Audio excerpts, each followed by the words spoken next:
Hello and welcome to another edition of the Yellow Jacket Experience. I'm your host, Seth Dussault, the voice of the Yellow Jackets, and joining me now, another one of our 2022 Hall of Fame inductees, Christine Devine.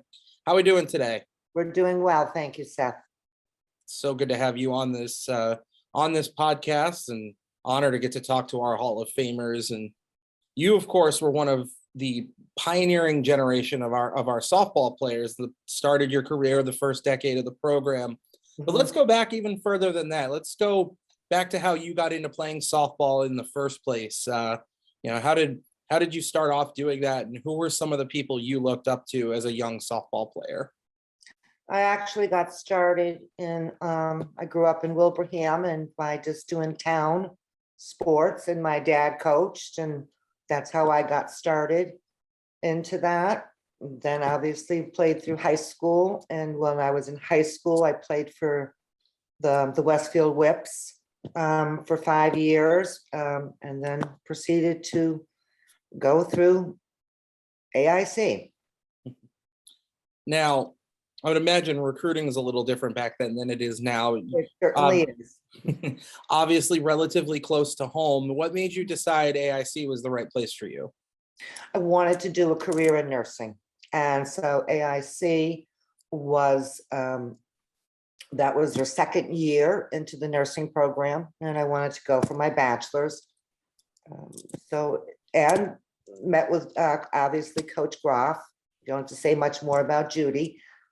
And we hit it off, and it was a good fit for me. It was close, it was local. I had a sister that was actually a year ahead of me at AIC as well in education. And it was a good fit. How much did having an older family member at AIC help you with adjusting to college life? It helped. It did. I mean, I didn't live on campus. We commuted, my sister and I did, back and forth. But obviously, when you start getting involved in sports, you feel like you're there all the time. And especially with the nursing program, you're there even more by doing clinicals and things. But it certainly was a good fit, and it had a good program. So let's start with the first year, your softball at AIC. Looking through your numbers, it was just kind of mind-boggling to me. 1.76 ERA as a pitcher, and as a hitter, you scored more runs than you allowed all season as a pitcher. So how were you able to adjust to the higher level of play at the college level so quickly? I mean, to have numbers like that as a freshman is incredible.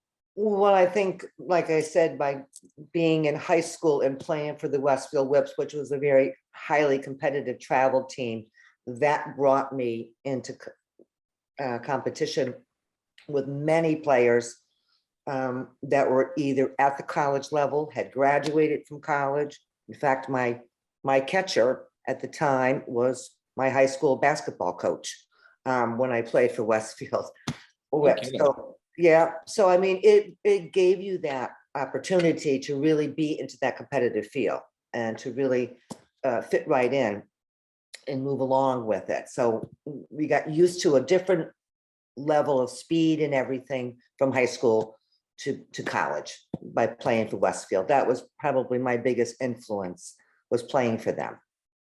So there must have been on those teams tons of players who ended up playing at the collegiate level. Absolutely, and above. I mean, I can remember, Diane Schumacher, well, great pitcher from Springfield College. She had pitched a few years before me. There were several players. Kathy Meter, who coached Cathedral softball for years, and then was the athletic director. She was there. There was a lot of wonderful athletes there that, were older than I was at the time, but very influential and supportive.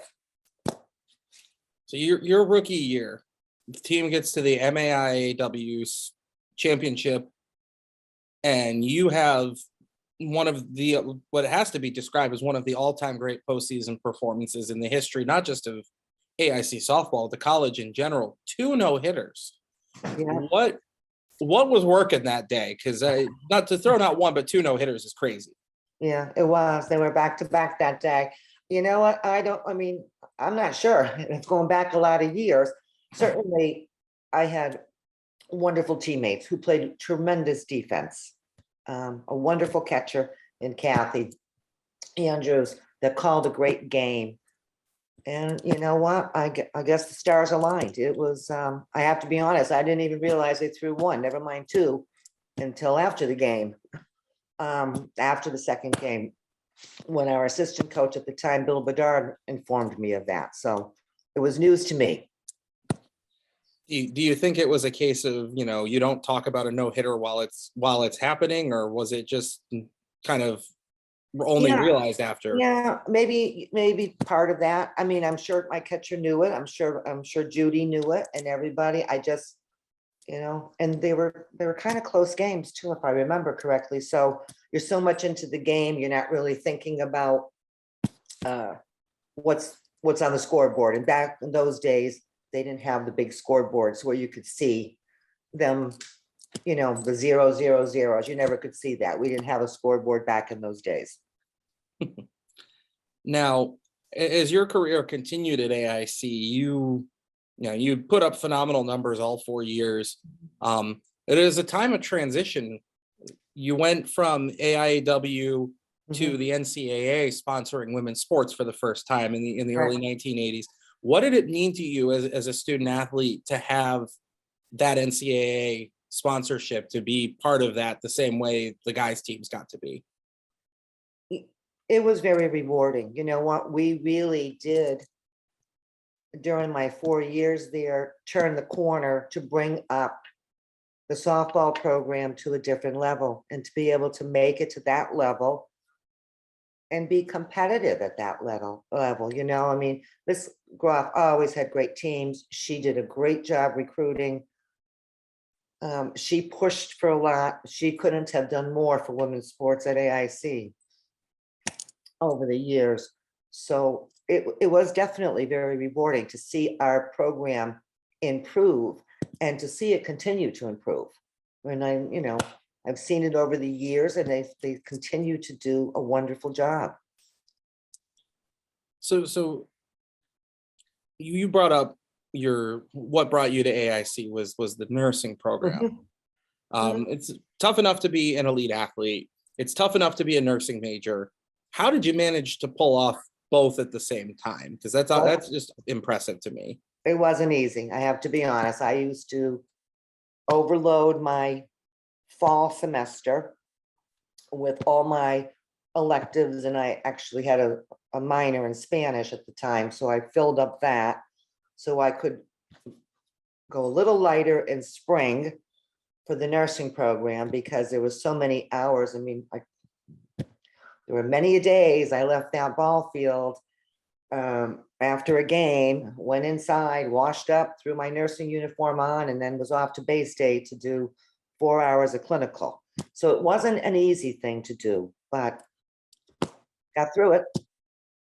Who were some of the people outside of softball who had an influence on you or contributed to your success when you were a student at AIC? Well, I certainly would say my father was a big influence for me. Never missed a game. And he will tell you, if he was still living, he never was warm at any of those games either. They were always cold. Of course, you finish up in the beginning of May. So he certainly was. My high school basketball coach, Leone, and she's, I don't know if she's still teaching or coaching at Westfield State, but she was the Westfield State softball coach. She also was a really good peer for me, and again was my catcher, but my high school basketball coach. I would say those two people probably are the most influential for me. Do you have any professors that you particularly remember as, one of your favorites, or somebody that you learned a lot from? I had Dr. Schmuddy, I believe it is now, but I think that was probably his first year teaching there. He was a very nice man. Marcia, I would think it was Marcia Gray. She was a wonderful nursing instructor who had served in Vietnam, who just had a phenomenal amount of knowledge. Those two professors probably stand out the most to me. How did you end up picking nursing as the field you wanted to get into? I know when I was, a high school student thinking about health sciences, it terrified me. Like I mean, I majored in history, which tells you all you need to know. So what made you decide that was what you wanted to do? No, I think it was just a fit for me. And when we started it back in the days too, again, I'll date myself. The limited number of majors that were out there, especially for females too, was not what it is today. But nursing seemed like a good fit, and I've been doing it 40 years now, and have enjoyed it every single day. So it just hits. It's a good fit, and I've enjoyed caring for people, and it's never a repetitive day. It's always different. And you meet some wonderful people. Super important to have something that you love to do. I know that's how I feel about my job too. Mhm. You brought her up, and you can't talk about AIC softball you can't talk about AIC Without without you, talking about Judy Groff. absolutely. So first and foremost, what was it like playing for her? It was wonderful. It was wonderful. We had great laughs when we first, I don't know if it was my freshman year, maybe the sophomore year was when we first started to get to travel to South Carolina. Because back then that was as far south as we could go for fast pitch softball. And those road trips down there in the vans, you know what, she's like a mother to everybody. Hmm. She had the heart, the biggest heart. She was a great, great lady. And we did lots and lots of laughs with her. And not just her and I mean, all of the team. You know what? Nobody could say a bad thing about Judy, ever. That's certainly still true. I consider Mhm. myself very lucky that my first 4 years coincided with her last four as our head coach. So Oh, still, okay. There you go. and still comes to every game. 10, Oh, 10 does years she after really? retiring. Oh God yeah. bless her. Oh, God bless her. I haven't seen her for a few years. I had stopped there a few years ago, but I haven't seen her for a few. So it'll be wonderful to see her again. Oh yeah, she does not miss a game. Um, you talk about the laughs, you talk about the trips. Is there a particular, maybe day or thing that happened that stands out, like a funny story that you could tell? Maybe I'm trying to remember. Gosh, there's probably a million of them. I'm sure there are a million of them when we were down there. Normally, I think it's just the stories on the van rides that, you know what? It- We just had so much laughter within those vans rides, trying to keep two different vans with, I don't even know how many girls, 16 girls, whatever the team was, probably more. Um, Everybody had to do a bathroom stop at the same time. Judy made the rules. We're not stopping for 2 more hours. Everybody's got to hold it and do whatever you got to do. But nothing really stands out. It just, Hmm. I looked forward every day to go to that practice field. You brought up Bill Bedard as well, her assistant coach, who Mhm. was there with her for 30 or 31 of her seasons, if my memory serves me right. Yes. What was playing for him like? Bill helped me a lot, and Bill worked with me individually a lot on different pitching methods and hittings, and stuff. And he was a very dedicated, sweet man who I known his other brothers and but back then his mother was working there. I mean, everybody knows the Bedard family, you Mm. know, from all of them. And coincidentally, after I graduated and started working at Bay State for several years, I ended up working alongside Bill's sister-in-law, who's also a nurse. Oh wow. I still see Jane quite often, and then golfed with Rich Bedard's wife, Patty. So I keep seeing them all throughout the time. It's incredible how big the world is and how small it is at the same time. Exactly, exactly. I agree. I agree. We talked about how you were, part of that trailblazing generation of women athletes at AIC. When you started, I think you actually, when you graduated, even AIC had 3 varsity women's teams. There are now 12, Oh, my goodness. right? Oh, What my is it? goodness. What does that mean to you as one of those trailblazers to see so much growth in women's sports in general and Mhm. at the college in particular? I mean, as we record this right now, it is literally the 50th anniversary Right, of of Title Title IX. IX. Exactly. It is. I can't even believe there's 12 varsity teams. I mean, that's wonderful.